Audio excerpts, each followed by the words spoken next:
Beredar video dramatis menunjukkan saat tank Rusia benar-benar dilenyapkan oleh rudal Ukraina. Dikutip dari The Sun, bangkai mesin perang Vladimir Putin sekarang berserakan di tanah yang dia perintahkan untuk diserbu pasukannya. Angka baru menunjukkan 3.330 kini telah dihancurkan.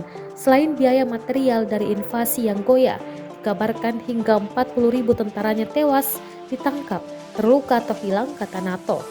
Putin mengharapkan kemenangan cepat ketika dia memerintahkan invasi ke Ukraina, tetapi perlawanan sengit telah melihat jumlah korban tewas yang meningkat dengan beberapa jenderal dan perwira senior di antara yang tewas. Dalam rekaman drone terbaru, sebuah tank Rusia terlihat meledak di sebuah jalan. Menurut peneliti pelacak senjata Ukraina yang memposting video di media sosial, jenis tank tidak dapat diidentifikasi sebagai hampir tidak ada yang tersisa.